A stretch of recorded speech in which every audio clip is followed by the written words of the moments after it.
Hey, what's up, y'all? Pablo here. So today I wanted to discuss skill sets as a producer. So over time, I've come to realize that as a producer, you can have multiple skill sets, whether it be like making melodies or like drum patterns or knowing how to arrange your beats properly.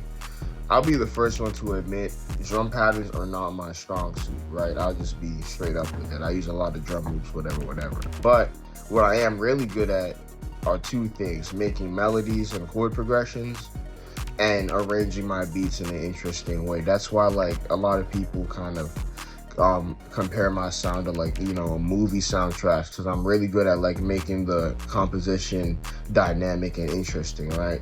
But whole point of this video is that the more skill sets you have as a producer, the better off you'll be, because you don't have to be so reliant on like, other people. You don't have to fork over your resources to kind of capitalize on the skill sets of others. Like for me, there's an abundance of drum loops out there. So I feel like me being kind of weak in that area it's not that big a deal in the long run, because it doesn't really cost me very much to go out the way to get a drum loop and throw it on a beat. But someone who's not very gifted at making melodies, for instance, they'll have to be reliant on loops, and they're so much more limited in their creative capacity as a producer, musician, whatever. So all that being said, work on enhancing all of your relevant skill sets as a producer, and watch how your music catapults to that next level.